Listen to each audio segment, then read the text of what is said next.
নমস্কার। আজকে সাপ্তাহিক রাশিফল নিয়ে আলোচনা করছি। সাপ্তাহিক রাশি বলতে 6 তারিখ থেকে 12 তারিখ মানে 6 মে টু 12 মে। এবার এর মধ্যেই 10 তারিখে হচ্ছে অক্ষয় তৃতীয়া, খুব শুভ দিন। এই অক্ষয় তৃতীয়া নিয়ে আমি অলরেডি অনেক প্রোগ্রাম আপনাদের আমার চ্যানেলে দিয়ে দিয়েছি। এবার সেটা আপনি দিগদর্শনও পেতে পারেন, কখনো দিগদর্শন মন্ত্রতেও পেতে পারেন। অলরেডি আপনারা বুঝে গেছেন আমার যে দুটো চ্যানেল, দিগদর্শন একটা চ্যানেল, দিগদর্শন মন্ত্র আমার একটা চ্যানেল। সব রকম প্রোগ্রামই সে দুটো চ্যানেলেই পাবেন। আর যেটা বলছি, বুধের ট্রানজিট কবে হচ্ছে? 10th মে।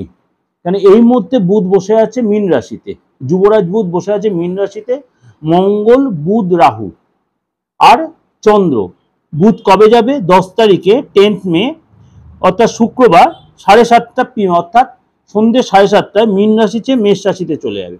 সেখানে আবার সূর্যের সাথে কিছুদিন থেকে, এটা আমি সাপ্তাহিক রাশি বলে মাসিক রাশি বলে বলেছি, সাপ্তাহিক রাশি বলে বলছি, তখন আবার সূর্য শুক্র কম্বাইন্ড হবে। আবার যখন বৃহস্পতি ঘরে বৃহস্পতি এখন রয়েছে আপনার বৃষ রাশিতে, আর কেতু রয়েছে আপনার অলরেডি কন্যা, আর এই যে রাহু রয়েছে মীন রাশিতে, এবং মঙ্গল আর রাহু এখানে অঙ্গারক দোষ তৈরি করেছে। সেখানেই আবার চন্দ্র বসে আছে।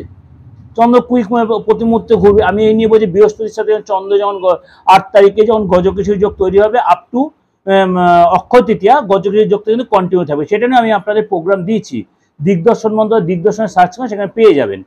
আজকে বলবো এই যে 12 রাশি 6 তারিখ থেকে 12 তারিখ কেমন যাবে সেটাই আমাদের আলোচনার বিষয়। তার আগে বলে রাখি, আমার যে নতুন চ্যানেলটা অলরেডি আপনারা বুঝতে পেরে গেছেন, দিগদর্শন মন্ত্র, সেই চ্যানেলটা আপনারা সাবস্ক্রাইব করে রাখবেন এবং নোটিফিকেশন বেলটা অন করে রাখবেন। যেমনি আমার দিগদর্শন চ্যানেলটা আপনারা সাবস্ক্রাইব করে রেখেছেন, নোটিফিকেশন বেলটা অন করে সব রকম প্রোগ্রাম পেয়ে যাচ্ছেন। এটাও করে রাখবেন, সব রকম আলোচনা পাবেন, সব রকম ডিসকাশন পাবেন এবং নতুনত্ব অনেক কিছু আলোচনা করব।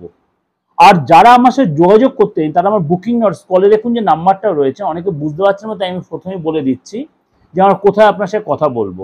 এটা আমার হোয়াটসঅ্যাপ নাম্বার। যদি আপনার মনে হয় কোনো কারণে আমাকে অনলাইন কনসালটেন্সি নেবেন, তাহলে এই হোয়াটসঅ্যাপে আপনি আগে বুকিং আর ফোনকে ইন ডিটেলটা জেনে নেবেন, কত কি আমার রেভিনিউ বা কি আমাকে পে করে আমাকে কথা বলা যাবে। আর যারা চেম্বারে আসতে চাইছেন, কোন চেম্বারে, সবকটাই আপনি জানতে পারেন 9433960106 আর 8910973325, এই দুটো বুকিং নাম্বার, আপনি সবকিছু আপনারা জানতে পারবেন। আর বাইরে যে চেম্বার অনেকে বলছে বাংলাদেশ আসার জন্য বা ত্রিপুরাতে বা আগরতলা আসার জন্য, আমি খুব শীঘ্রই যাব, একটু ওয়েট করুন, নিশ্চয়ই যাব আপনাদের, কারণ আপনারা অনেকেই মানে রেসপন্স করছেন, ভালোবাসা দিয়েছেন। আর আসাম আমার পুরো চেম্বার, সেই চেম্বার আমি আবার কন্টিনিউ করব।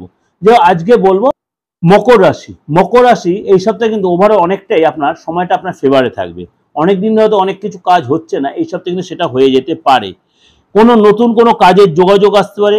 আপনি বাবা মার সাথে কোথাও হয়তো ঘুরতে যেতে বা কোনো কিছু কেনাকাটি করতে পারেন। হঠাৎ কোনো ধনপ্রাপ্তি, হঠাৎ করে প্রাপ্তির জন্য নতুন কোনো চাকরি পেতে পারেন, কোনো হঠাৎ গুড নিউজ পেতে পারেন, পুরনো অর্থপ্রাপ্তি হতে পারে। এবং যারা চাকরি করছেন তারা এই সপ্তাহে কিন্তু একটু সাবধান, কাজের জায়গায় কোনো কনস্পিরেসি আপনার সাথে হতে পারে, বি কেয়ারফুল। এটা কিন্তু বলেন, যারা পুরনো চাকরি করছে তাদের কিন্তু আপনার কাজে যে আপনার কলিগ বা বস আপনাকে এগেনস্টে কোনো কনস্পিরেসি করতে পারে। এবং ভাই বোনের সাথে কোনো কারণে অশান্তি বা একটু মুখ কালাগালি হতে পারে, কোনো ব্যাড নিউজ পেতে পারেন এর জন্য। এবং আপনাকে এই সপ্তাহে কোনো অনুষ্ঠানে বা কোনো শুভ অনুষ্ঠান বা ফাংশনে যেতে পারেন, বা আপনি কোনো পলিটিক্যাল নেতা মানে পলিটিক্যাল অনুষ্ঠানে বারে বারে যেতে হতে পারে। এই সপ্তাহে অবশ্যই ফ্যামিলি রিলেটেড কোনো, যেমনি ব্যাড নিউজ বললাম, ফ্যামিলি রিলেটেড কোনো গুড নিউজ পাবে, সেটা সপ্তাহের শেষের দিকে, অর্থাৎ 10 তারিখের পরে। কাজে কোনো ডিলে হতে পারে, আপ ডাউন হতে পারে। এবং আপনাকে যদি আপনি ব্যবসায়ী থাকেন, সেখানে মেশিনারি কোনো ব্যাপার থাকে, সেখানে টেকনিক্যাল কোনো ফল্ট হওয়াতে দেখা গেলে এর সাথে ব্যবসা যদি একটু আপনার হ্যাম্পার হতো। এগুলো কিন্তু আমি সাময়িক সময়ের জন্য বলছি, সবার ক্ষেত্রে যাবে তাই নয়, ভয় পাওয়ার কিছু নেই, এগুলোর ও একটা সতর্কতা। যাই হোক, আপনি এই সপ্তাহে কি করবেন? অবশ্যই দক্ষিণাকালী পুজো করুন এবং যদি পারেন মঙ্গলবারটা নিরামিষ আহার করুন, ভালো লাগে অবশ্যই হবে।